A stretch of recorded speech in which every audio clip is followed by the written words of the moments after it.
proseguir nuestras clases, quiero anticipar un poco en qué consiste la tesis, aquello que yo sostengo a través de estas conversaciones sobre la visión teológica de la revolución.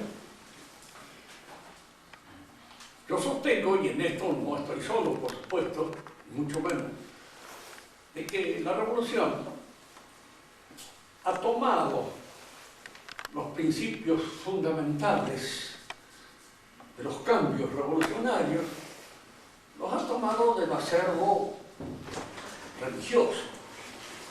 Pero son las verdades religiosas que en alguna medida han sido secularizadas por la revolución. Secularizar es una palabra que quiere decir un bien de la Iglesia es transformado en un bien público, en un bien profano, en un bien puramente laico. Cuando esto sucede con un edificio, como por ejemplo una iglesia, que es convertida en un hospital, en el mejor de los casos, puede ser convertida en cualquier otra cosa, pero hay allí una transformación de un bien religioso en un bien profano. Pero esto no solamente sucede con los bienes físicos o bienes inmuebles, sino que pasa también con los bienes espirituales.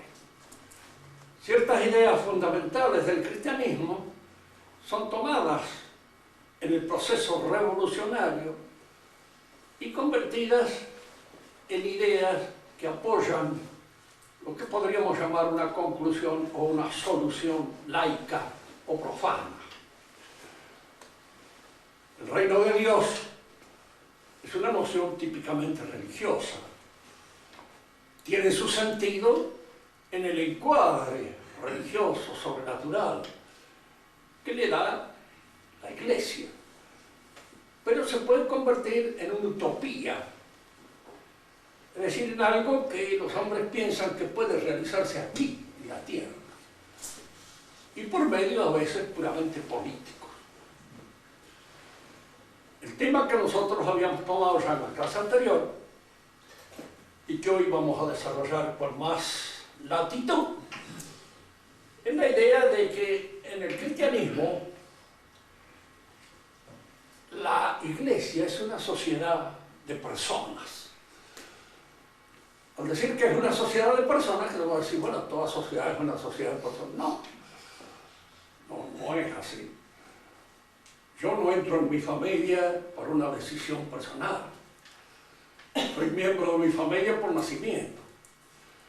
Soy miembro de mi país por nacimiento. Pero soy miembro de la Iglesia porque quiero. Y si alguien me dice, cuando bautiza a un chiquito y lo hace miembro de la Iglesia, bueno, sí, entra en la Iglesia por decisión de sus padres.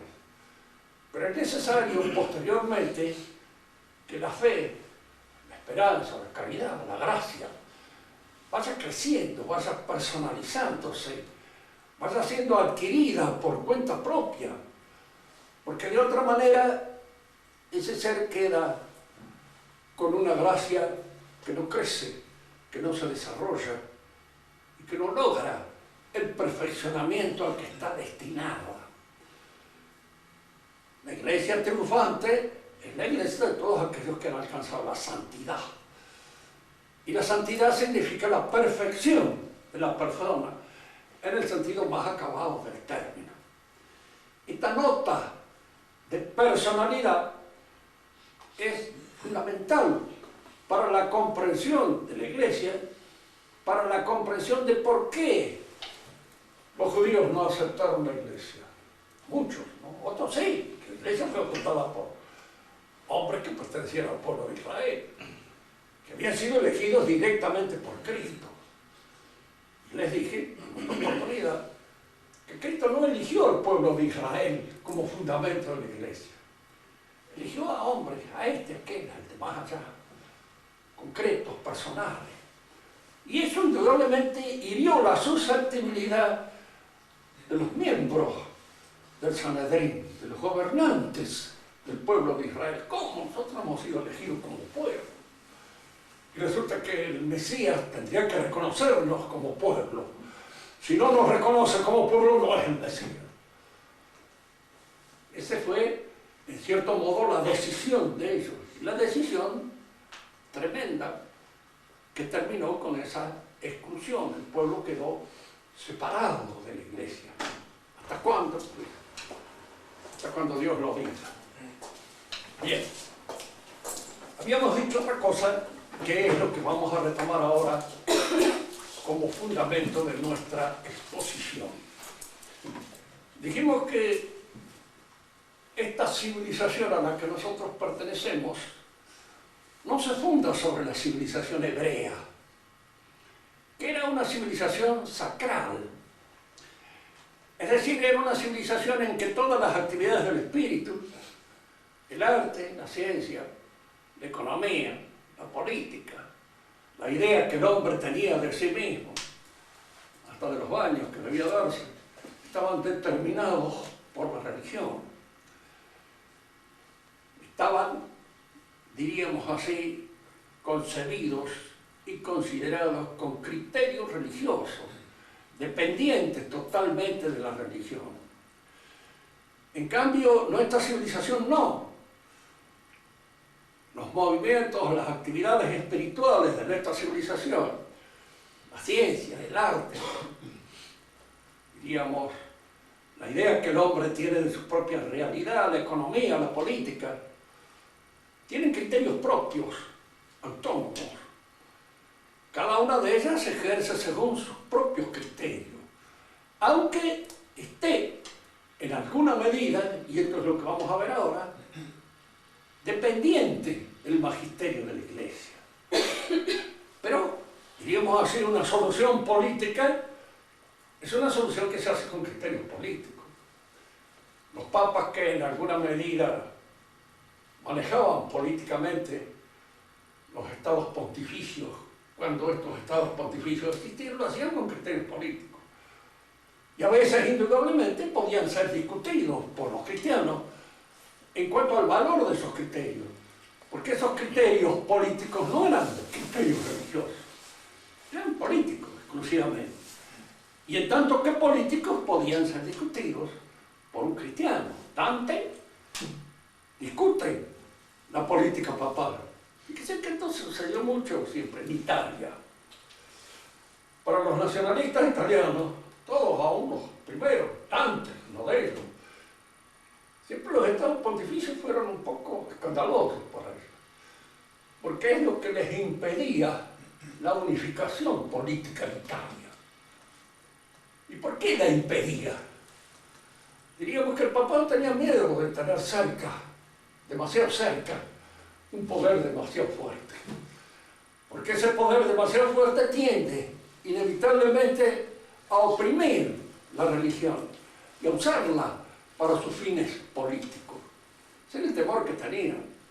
Los que han estudiado un poco la historia de esta época recordarán de que precisamente la monarquía longobarda, en un momento determinado de la historia, ejerció una cierta presión sobre el papado. Y esta presión fue sacada gracias a la intervención de los carolingios, especialmente a Pipino y posteriormente a Carlomagno, que fue el que expugnó esta monarquía. Entonces los estados papales se fundaron, en parte, con ese temor de este poder un poco opresor que podía surgir en su alrededor. Esto impidió que Italia se unificara demasiado pronto. Lo que hace, de alguna manera, que la mayor parte de los nacionalistas italianos vieran siempre con cierto resquemor la actividad de la Iglesia. Y se hizo un poco el nacionalismo italiano un poco anticlerical. Para no decir lo que muchas veces lo fue del todo. Piénsese que el nacionalismo italiano cobra todo su vigor y su fuerza cuando Mussolini se hace cargo del gobierno. Y Mussolini establece indudablemente una relación buena con el Vaticano, pero no es la de un verdadero y auténtico creyente. Siempre con una cierta desconfianza frente a la Iglesia y por parte de la Iglesia con una cierta desconfianza frente al crecimiento estatal del fascismo. Seguimos. Lo que a nosotros nos interesa ahora es esto. ¿Cómo ingresa, diríamos así, la Iglesia dentro de la civilización latina? ¿Y cuál es, en alguna medida, la fuerza que determina esa inclusión, ese perfeccionamiento intrínseco de los elementos espirituales que constituyen la civilización latina? Para esto conviene hacer una breve incursión teológica en lo que es la gracia. En primer lugar, no hay que olvidar nunca, la gracia es la causa formal de la religión. Una religión que no tiene la gracia como elemento constitutivo formal no es una religión. Y no es la auténtica religión, ni mucho menos. Es una falsa religión. Por eso es, como toda la enseñanza del magisterio actual de la Iglesia, resulta un poco confusa en este aspecto. Y al decir confusa, queremos decir confunde. Eso es lo grave. Es decir, nos confunde.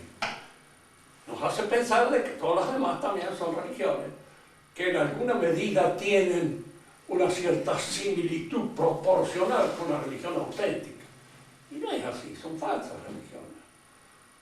Falsas a veces por defecto, como es el caso del judaísmo, no reconocen la existencia de Cristo, o falsas por una tergiversación, una exageración del monoteísmo, como en el caso del Islam, y al mismo tiempo por una visión del reino de Dios que es una prolongación de lo que podríamos llamar el psiquismo inferior, y no la base superior del psiquismo. ¿Entiendes? El paraíso de Mahoma es, como decía alguien, un poco brutalmente, un prostíbulo de primera, pero no deja de serlo. Y en alguna medida allí están prolongadas todas las tensiones apetitivas del hombre, pero no las superiores, sino las más bajas. Son aquellas en las que se les promete al hombre que alcanza esa perfección. ¿Qué es la gracia? Fundamentalmente es, diríamos así, un principio vivo, sobrenatural, que se injerta en la realidad humana y la sobreleva a una participación absolutamente nueva y gratuita con Dios.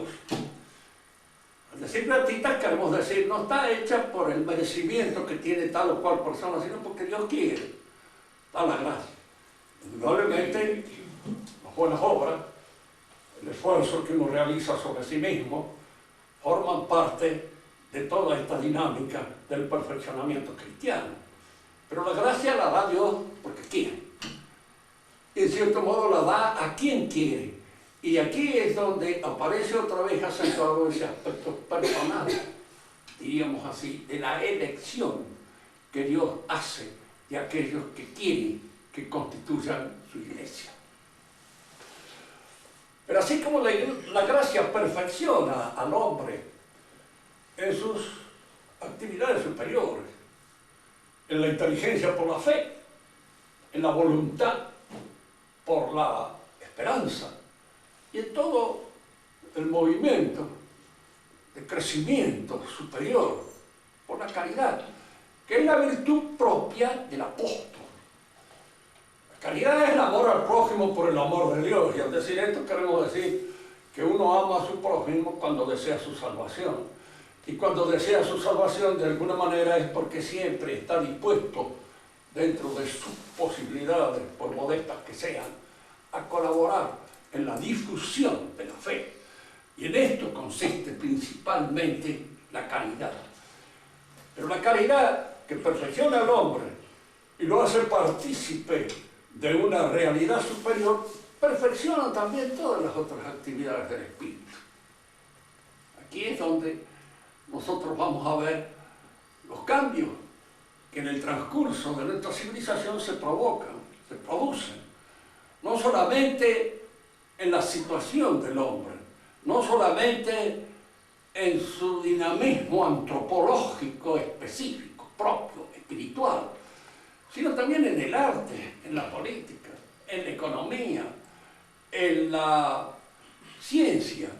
En todos esos aspectos la gracia interviene perfeccionadoramente, perfectivamente, y hace, diríamos así, que todos estos movimientos del espíritu se encuentren ahora intrínsecamente perfeccionados por un principio nuevo que los afecta, los desarrolla y los hace de alguna manera, los ordena a una finalidad superior. La pregunta que se me puede hacer es la siguiente: ¿en qué sentido la gracia puede perfeccionar la actividad política del hombre? Sí. El cristiano que hace política como cristiano. No la puede hacer de otra manera. No puede prescindir en su política de que él es cristiano. Y de alguna manera toda esta orden de la convivencia, que es el que establece la política, a fin de cuentas, las tareas propias del político es ordenar la convivencia de los hombres. Y para ordenar la convivencia de los hombres es fundamental que los haga partícipe de una cierta unidad entre ellos. Y esta unidad, como decía Carlomagno, la unanimitas, es una unidad que se da por la adhesión a ciertos principios espirituales fundamentales. Son los que unen. Intentámoslo esto por una ilustración, a veces un poquito más grosera, pero que de alguna manera da clara la distinción. En el goce de un valor espiritual, nos unimos. Supongamos que todos asistimos a un mismo concierto y escuchamos la misma música. Indudablemente cada uno de nosotros recibe el goce en la participación de ese concierto de una manera puramente individual, concreta, pero cada uno está contento con lo que goza y con lo que percibe, porque llena la ecuación personal de nuestra aspiración. Yo no sé si este que está enfrente mío entiende más música que yo, ni me importa. Yo gozo lo mío y él gozará lo suyo. En estos bienes espirituales, cada uno lo goza privadamente, pero esa privaticidad del goce no significa de ninguna manera desunión. En cambio, si lo que se reparte y lo que hay que gozar es una torta o algún elemento puramente material, allí vienen las diferencias. ¿Por qué? Porque a este le tocó más, y por qué le tocó más, y por qué tiene un pedazo más grande que el mío. Fíjense que en el orden espiritual no es. Todos ustedes participan de mi charla. Cada uno de ustedes participa a su modo. Porque unos lo harán con más inteligencia, otros con menos. Uno con más entusiasmo, otros con menos. Digo esto porque a veces existe la idea de que en el cielo somos todos iguales. No, no somos todos iguales. En ningún momento somos todos iguales. La idea de igualdad es una idea matemática que entra subrepticiamente en la consideración de los seres humanos y que es de todo punto de mira absurda. En el cielo cada uno participará de la visión de Dios o de la visión beatífica según sus condiciones. Yo quisiera poder participar como el último de los infelices que entra dentro del cielo.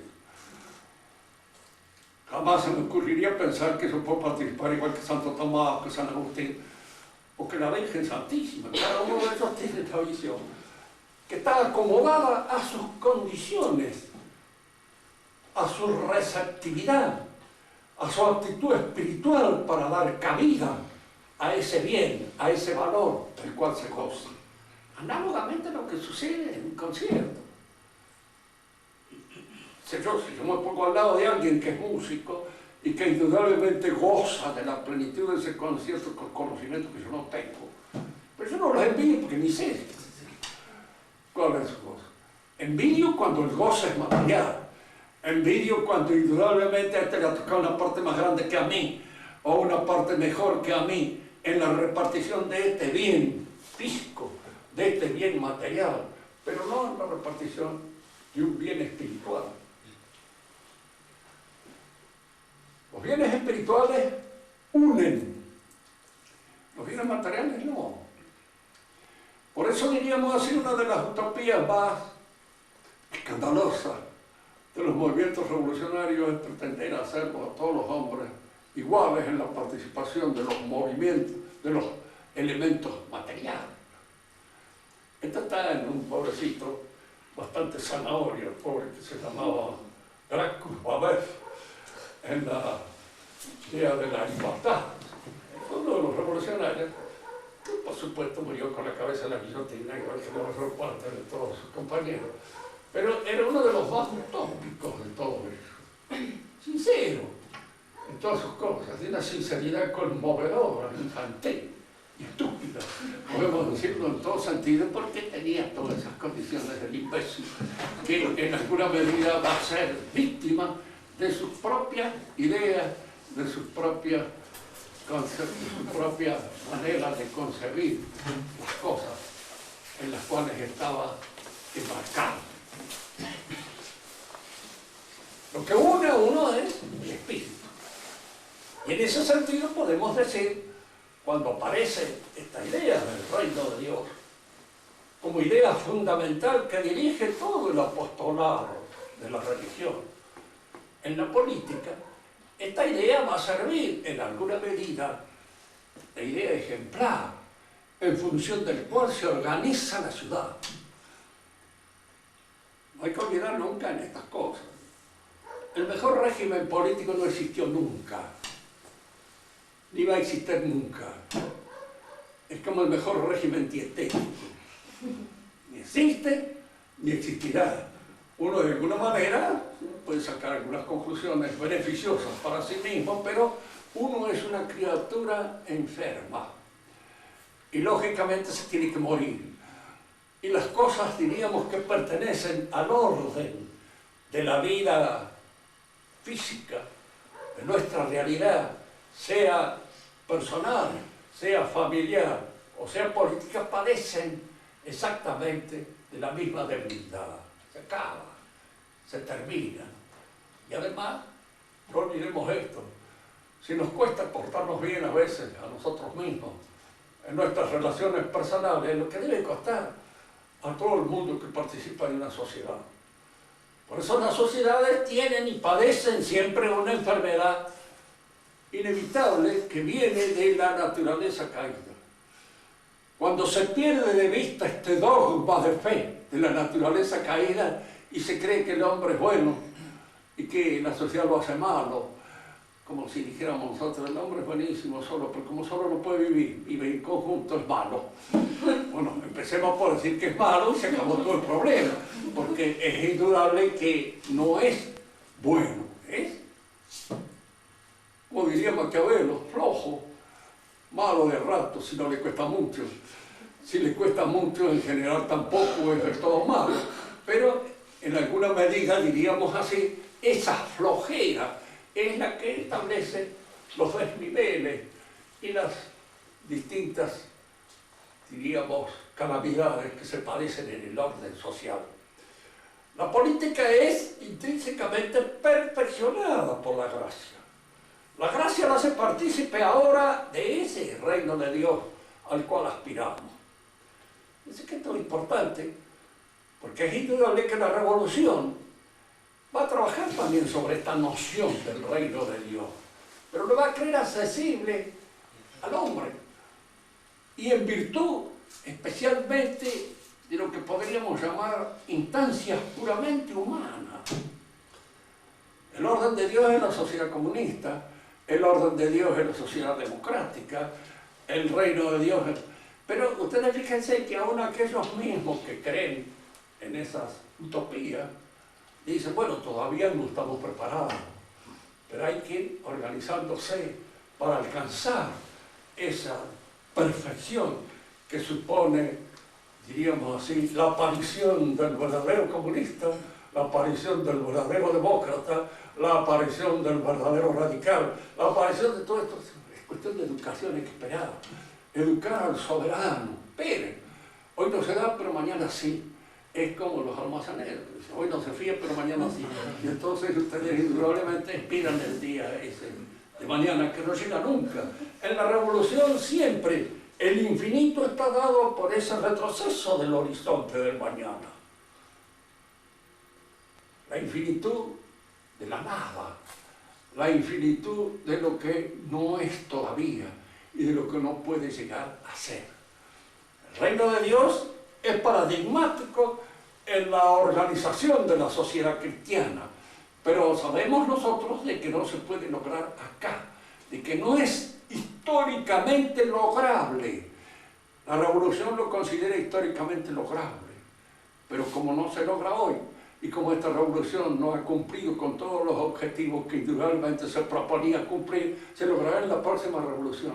Y la próxima revolución dirá que la próxima es cuando de alguna manera se viene el verdadero bien que nosotros vamos a gozar. Y fíjense, en esto hay otra idea cristiana echada a perder y configurada de una manera puramente secular. El mundo cristiano alcanza indudablemente cuando nosotros logramos esa perfección a la que estamos destinados, que es la santidad. Se van a retroceder. Pregúntale al verdadero socialista, ¿cuándo se va a lograr? Cuando seamos todos socialistas. ¿Y cuándo vamos a ser todos socialistas? Cuando de alguna manera habremos renunciado a todos los egoísmos personales y podamos cada uno de nosotros sentir la comunidad como algo que brota espontánea y naturalmente de nuestras actividades así naturales y espontáneas. Entonces, sí, se va a dar. Carlos Marx, precisamente, el comunismo falla allí, que nunca se dio ese tipo. Falló la revolución, degollaron no sé cuántos millones de gente que molestaban, siempre hay gente que molesta, los liquidaron, bueno, y nunca apareció el comunista auténtico, nunca. Siempre hubo un tramposo, un atorrante, un fraudulento, un desgraciado que aprovechaba su situación, ya sea en la burocracia, ya sea acá, ya sea allá, para tener las ventajas que el hombre procura siempre tenerlas, de alguna manera, porque los bienes materiales se consiguen siempre en función del egoísmo. Cuando usted confía en la filantropía de los demás, ya está demostrando que son de una manera casi definitiva. Porque no es así. Pues entonces, lógicamente, para hacer filántropo al sonso ese que hay ahí, hay que embromarlo, aplastarlo, meterle policías por todos lados, y entonces de esa manera, pero ¿quién cuida a los policías? ¿Quién cuida a los que me cuidan? ¿Quién es el que cuida de alguna manera a los que están encargados de cuidar? Bueno, habría que inventar una policía de la policía de la policía de la otra policía y así sucesivamente para ir cuidando a cada uno de los cuidadores, y por último eso no se logra nunca jamás. Si nosotros consideramos la ciencia y observamos allí de qué manera, digamos, la gracia interviene en la ciencia, esto parece una cosa un poco descabellada. La pregunta es, ¿de qué modo interviene?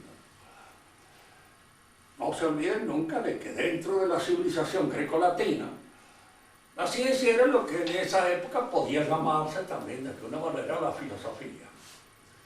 Hemos dicho más de una vez acá, hay que tener cuidado con el manejo de estas nociones, porque en su sentido clásico, tradicional, son nociones análogas, no unívocas.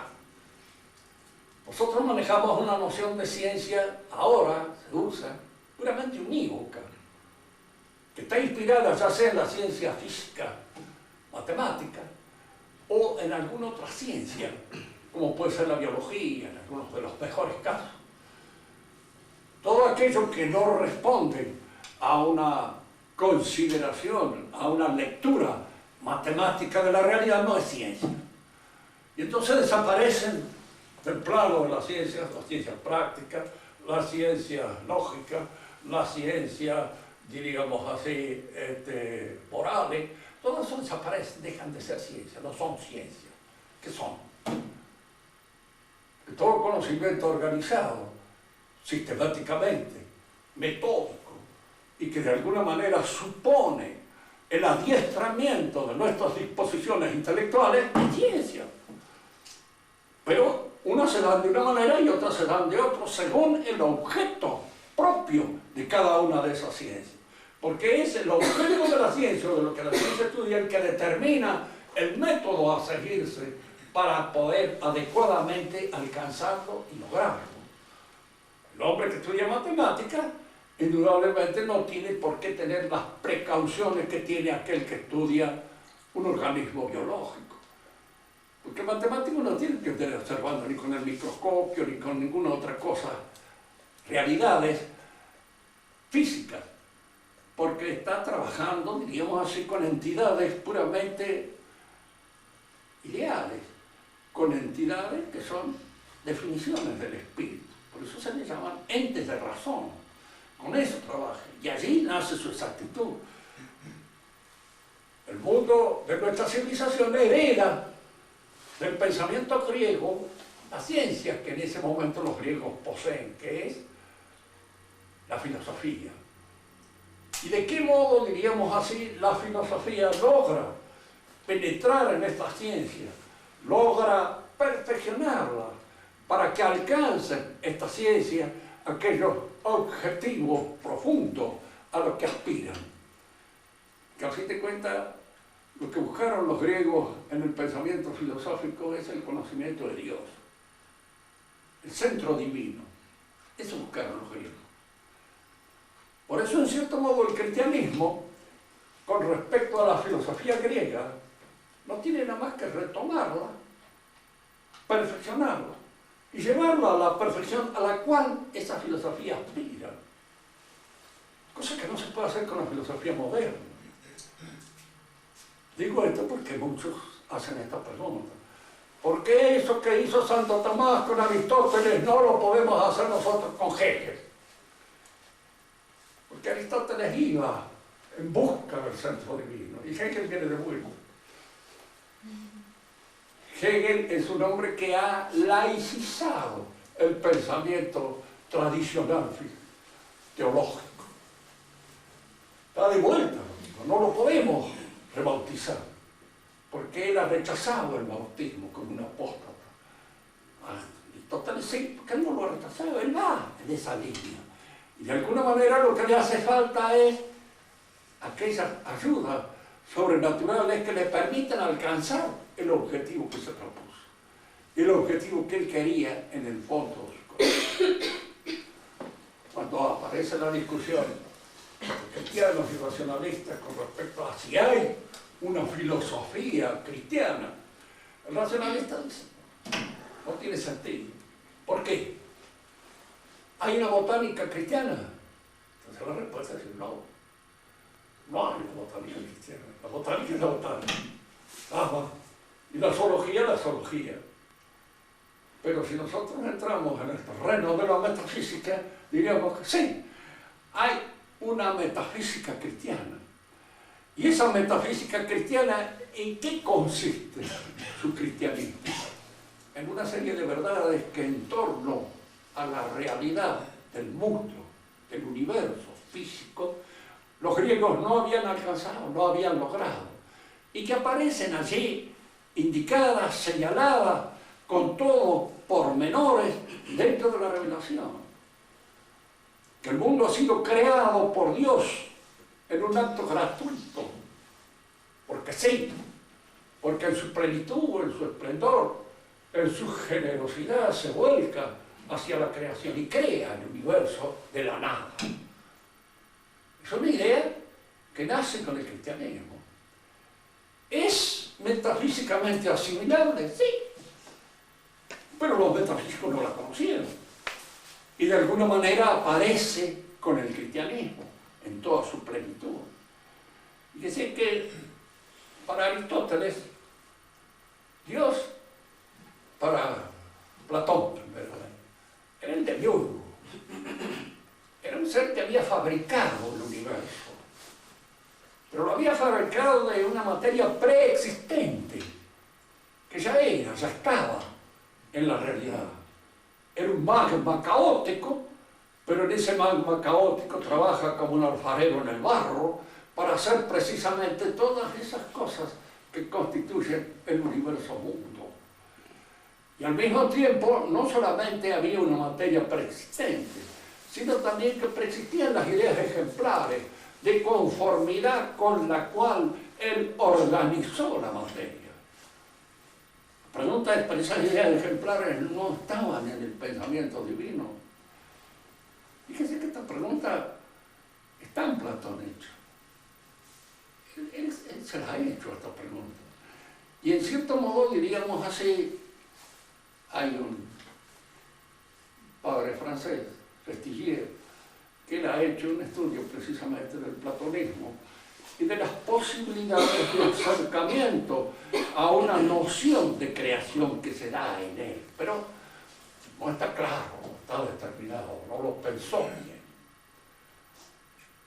La Iglesia, las verdades propias de la Iglesia, entran aquí e indudablemente completan este pensamiento, lo perfeccionan, lo llevan a su acabamiento. Hay una metafísica que nace bajo el influjo de las verdades religiosas y que nos demuestra que es a la vez inteligible como suelen ser a veces los misterios, no totalmente inteligibles. Pero no nos asombremos de esto. Es que alguno de ustedes es totalmente inteligible. Yo los conozco a algunos, y los conozco bien desde niño, pero no los conozco exhaustivamente, totalmente, porque si los conociera exhaustivamente porque los había creado, que estarían viviendo en mi pensamiento, pero no están viviendo en mi pensamiento, están fuera de mi pensamiento. Mi pensamiento penetra asintóticamente en esa realidad, pero no exclusivamente, no de una manera exhaustiva, total y completa. De manera que no nos extrañemos de que haya cosas a las cuales no las comprendemos nunca del todo. Aristóteles decía con justa razón de lo individual, del individuo no hay ciencia, no hay saber. Yo puedo aproximarme con todos los medios posibles. El médico que lo examina a uno le hace hacer 10.000 análisis, etcétera, etcétera. Pero todos esos análisis que están allí y que están en una carpeta que yo los tengo allí, radiografías, análisis, todo, no soy yo. Es otra cosa. Son los análisis, el médico, con los cuales se aproxima al conocimiento que quiere tener de mi realidad y que le puede servir para ciertos fines de él, pero no es exhaustivo. O sea, esta idea de que el universo mundo está sostenido por un pensamiento, por una inteligencia divina, y está sostenido no como un reloj por el que lo inventó, sino como un discurso por aquel que lo pronuncia. Es decir, que es importante señalar la distinción. Si el universo fuera, como pensaba Galileo, fuera un mecanismo, pues indudablemente una vez que Dios lo hizo, lo dejó a nuestra consideración y él descansó. El resto se sigue, que lo conozcamos nosotros. Pero el universo es algo que sigue, que está actuando. Cada uno de nosotros obra. ¿Y dónde obra cada uno de nosotros? En el pensamiento divino. ¿Y qué es cada uno de nosotros? El nombre que cada uno de nosotros tenemos, ese nombre oculto, secreto, misterioso, solo Dios lo conoce. Por eso es cuando Jesús nos dice que no debemos juzgar. No quiere decir, como a veces entiende un zapallo cualquiera, de que no debemos emitir juicios sobre el comportamiento de las personas. No. El comportamiento público de las personas es juzgable. Si hace cosas escandalosas, hay que decirlo. Lo que no podemos juzgar es porque no podemos saber si esa alma está perdida o no. Eso no lo podemos saber, de ninguna manera. Y al no poderlo saber, es inútil que nosotros tratemos de hacer un juicio definitivo sobre el destino de un alma determinada. Hay entonces una metafísica cristiana. Más, hay una antropología cristiana. ¿Por qué? Porque si bien el hombre griego, fíjense, sabía algo de que en la realidad humana había un cierto desquicio, un cierto defecto. No olvidemos nunca que al fin de cuentas el hombre primitivo fue favorecido por una revelación de Dios, la que le dio a entender su sentido. Y esto quedó de algún modo en las tradiciones históricas. Digo de algún modo porque muchas de ellas han sido alteradas a través del pasaje de una generación a otra, por la intervención de la imaginación de los poetas y a veces también por la intervención del diablo. Yo esto lo puedo decir delante de ustedes.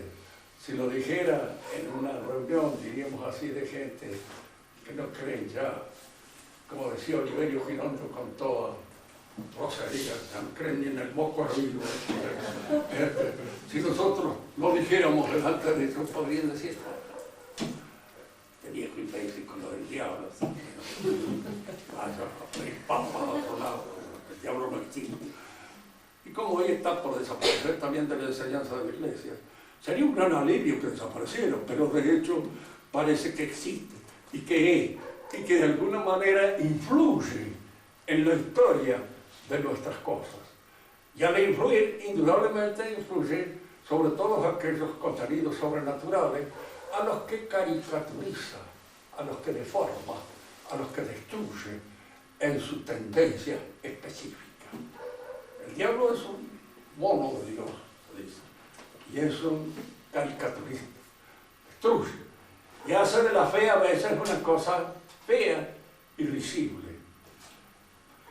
Por eso interviene también en estas tradiciones históricas, interviene a veces. Y ahí, si ustedes observan ciertas formas de la religión o del sacrificio que son realmente diabólicas. Los españoles se espantaban cuando entraban en México y veían la cantidad de los sacrificios humanos que allí se realizaban, la crueldad. Qué ensañamiento en la crueldad, que no es incluso explicable desde un punto de vista puramente humano. Allí hay algo más, hay un espíritu deformado que influye y que obra. En las tradiciones históricas todo esto se da. Se dan estas deformaciones que ha sufrido la revelación primitiva al pasar a través de los distintos cauces en que ha sido, diríamos, transmitida de una generación a otra, pero quedan remanentes. Por eso dicen que los mitos es bueno que los estudie, no solamente el filólogo, que ve desde un punto de mira literario cuáles son, diríamos, las relaciones del mito con otros mitos anteriores, etc., sino desde un punto de vista teológico, para ver qué hay en el mito de auténtica teología. Platón dice que el hombre es un dios,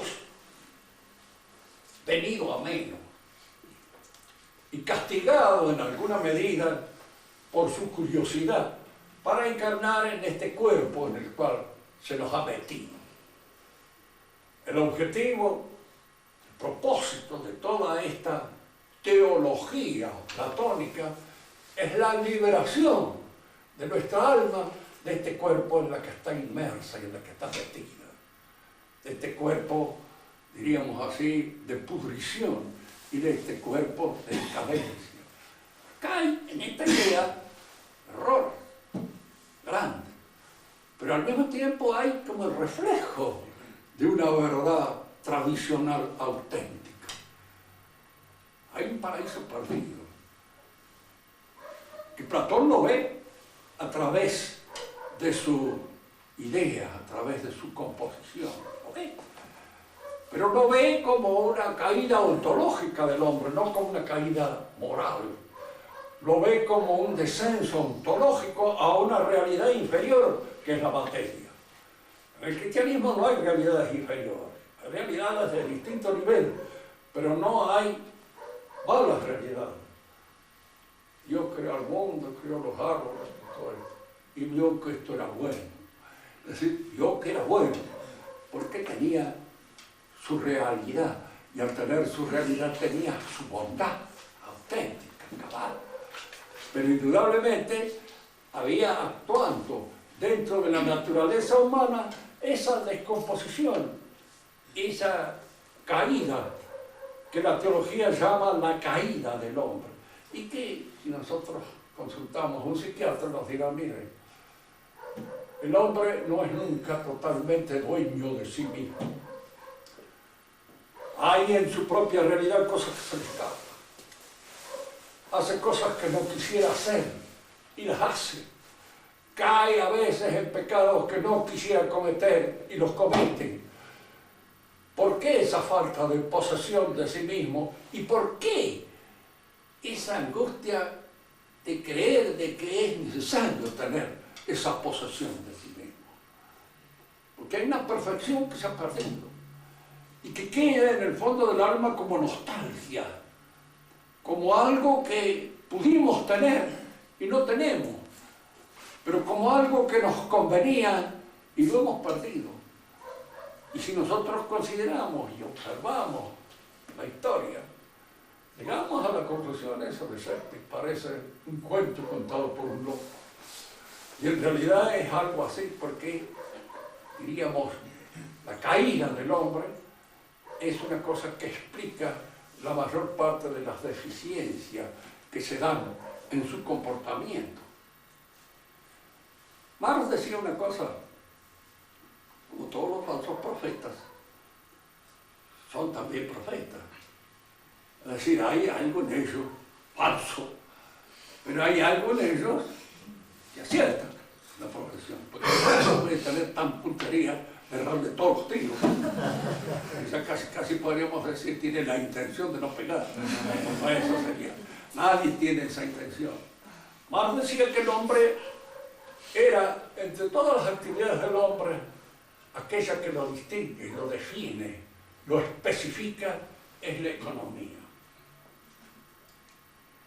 Y es curioso advertir, ¿no? Cosa que parece que en esto no intervino mucho, ni lo pensó demasiado. Pero la economía del hombre es una de las cosas más desastrosas que nosotros podemos considerar dentro de sus actividades. Fíjense que la economía de las hormigas está mucho mejor organizada. La economía de los monos mismos que han sido nuestros antepasados está mejor organizada. Al fin de cuentas, los monos siguen viviendo más o menos bien, consiguiendo algunas orugas para comer de vez en cuando y los distintos frutos que recogen de los árboles. Yo no he estudiado mucho esto, pero he leído Tarzán de los monos cuando chico. Si de alguna manera algo de los monos entiendo, Tarzán, no sé de qué manera puede ser esto cierto. De hecho, es que si el hombre fuera un ser manejado por un instinto económico, lo económico se daría en él instintivamente de una manera fija, perfecta, acabada, completa, y no se da. Está el fraude, está la estafa, está el robo, está, diríamos así, la finanza, con todos los elementos que traen como consecuencia, está el usurero, está el agiotista, está el que acumula más de lo que necesita, en fin. Vemos que si en algún lado los desarreglos propios de la actividad humana se dan, es en la economía. Si él creía que eso era lo que distinguía al hombre de los animales, ¿cómo no percibía estas monstruosidades que nacen de la actividad económica?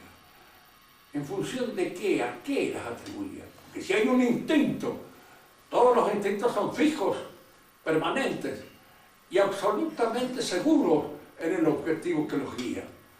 Fíjense cómo hacen sonido los horneos, siempre iguales. Y de alguna manera, diríamos, no se equivocan en absoluto en la forma de ir haciéndolo y organizándolo. Lo mismo pasa con los castores. En el hombre no. Aparece la equivocación, aparece el error. En el hombre hay siempre, diríamos así, ese elemento que obra, que actúa, y que es su caída, que no es dueño de sí mismo, que no está en la posesión de sí mismo. Freud todavía contaba de nuestra organización un cuento más lindo todavía, más absurdo que el demás. Porque él decía que nosotros hemos venido de una manada en la cual el padre acaparaba a todas las hembras y los dejaba a los demás en ayunas. Entonces los demás varones se juntaron un día, mataron al padre, se lo comieron en la comida ritual, y desde esa época, diríamos así, festejaban la muerte del padre mediante un sacrificio eucarístico determinado. Todo explicado. Lo único que no estaba explicado era por qué diablo el padre acaparaba más de lo que podía, una, y en segundo lugar, por qué estos que mataron al padre les viene el remordimiento con posterioridad e inventan toda una ceremonia religiosa para recordarlo. Yo no conozco mucho los monos, ni sé cuáles son sus costumbres, pero me he criado entre caballos y puedo decirle que una de las costumbres siempre entre los padrillos que están criados en la madada es tener un número determinado, y nada más, y no admiten ninguno más, de manera que los demás los van sacando. De modo que ese instinto que se ciñe a una determinada, digamos así, cantidad de hembras para el macho determinado es una cosa que se da en los animales de una manera fija, claro, que no crea ese problema. ¿De dónde nace ese problema? Pues no puede nacer de los instintos, porque no se dan en los otros seres. Y entonces, ¿de dónde nacen? Y es allí donde Freud otra vez. ¿Por qué el remordimiento? ¿Por qué esa ceremonia para recordar al padre? ¿Por qué tenemos que inventar una especie de tótem que en alguna medida recuerde al padre? ¿Por qué la Eucaristía para recordar al padre?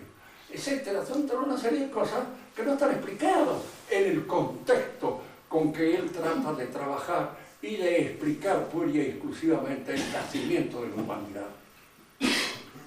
El hombre es una naturaleza caída, es decir, fundamentalmente es una naturaleza, Calvino decía, imbécil.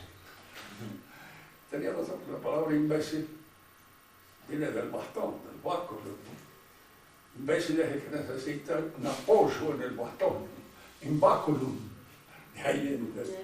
Entonces, toda actividad que en uno necesita un cierto apoyo exterior es, en definitiva, medio imbécil. Y en el hombre hay esa imbecilidad fundamental. Un amigo mío había establecido una vez las distintas clases de imbecilidad en las cuales podemos caer. Y hay muchas. Dice, generalmente somos imbéciles parciales, pero no somos totales. Ahora hay algunos que alcanzan esa perfección. En el sentido acabado y completo. Bien, en la próxima clase seguiremos con este tema de la influencia de la gracia en el desarrollo del pensamiento filosófico o científico. Porque tanto si se da en la antropología, se da en la pedagogía, se da en la política, se da en el orden familiar, se da en todas estas cosas, actividades en las cuales el hombre obra y actúa. Da en todas ellas la influencia de la gracia. Pues hablaremos también con menos conocimiento, como se da en el arte, como se da, diríamos así, en la economía, como se da, porque a fin de cuentas, también la economía, que en nuestra época se ha hipertrofiado, convirtiéndose fundamentalmente en aquellos valores que rigen toda la actividad. Robe a veces la política al servicio de la economía. ¿Cuál es el ministro principal? Caballo. Ministro de Economía. ¿Por qué? Porque es todo. La política está en ese fundamento. Si no se acierta con la faena económica, lo demás no vale nada. Y de alguna manera es la faena económica la que guía todo el orden político.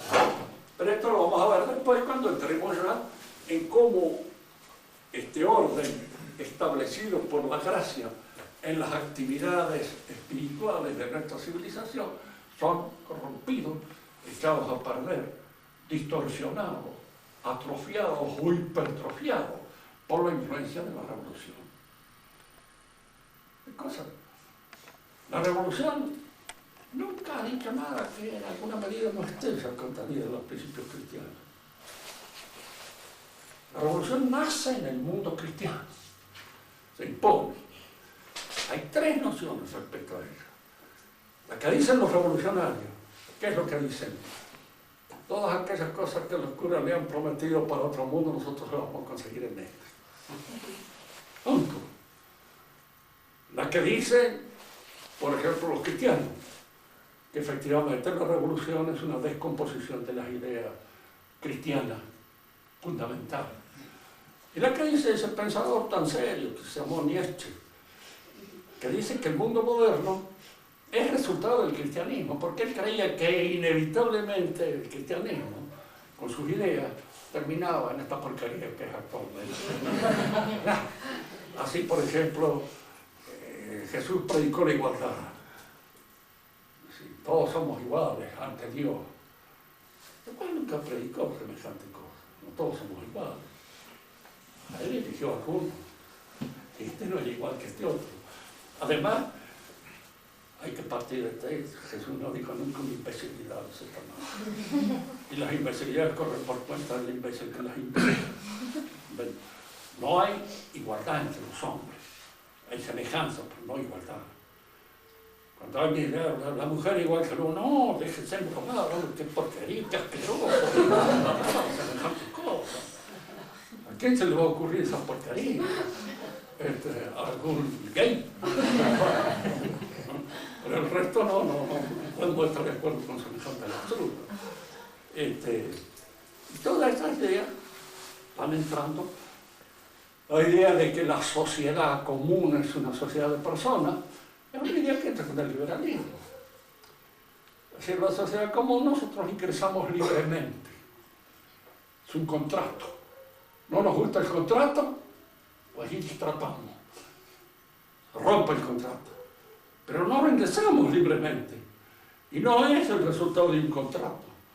Es una cosa que de alguna manera sufrimos como una situación histórica que se nos viene encima.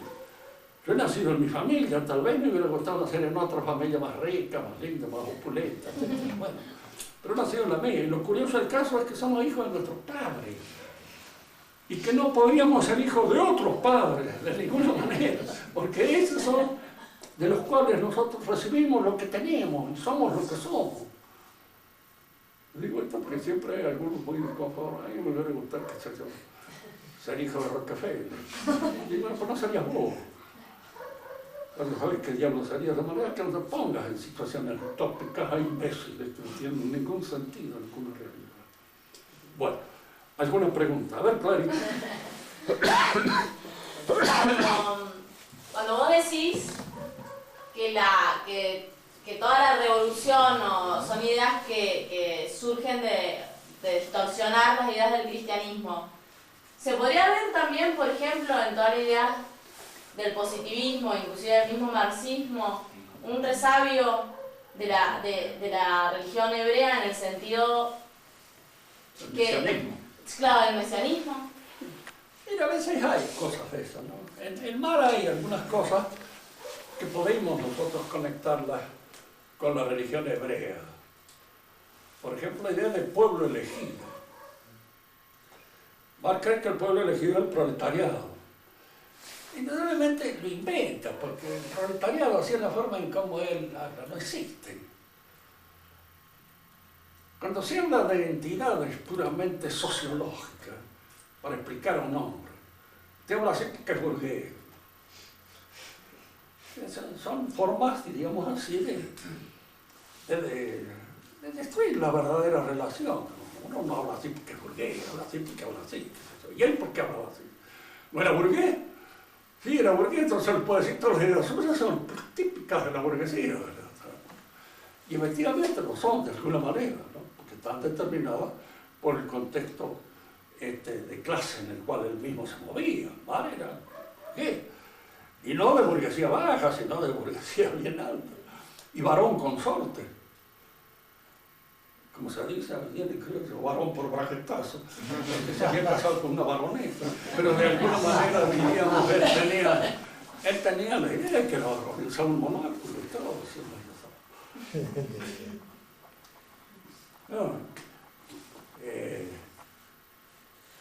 no sé si he contestado. ¿Sí? ¿Alguna otra pregunta?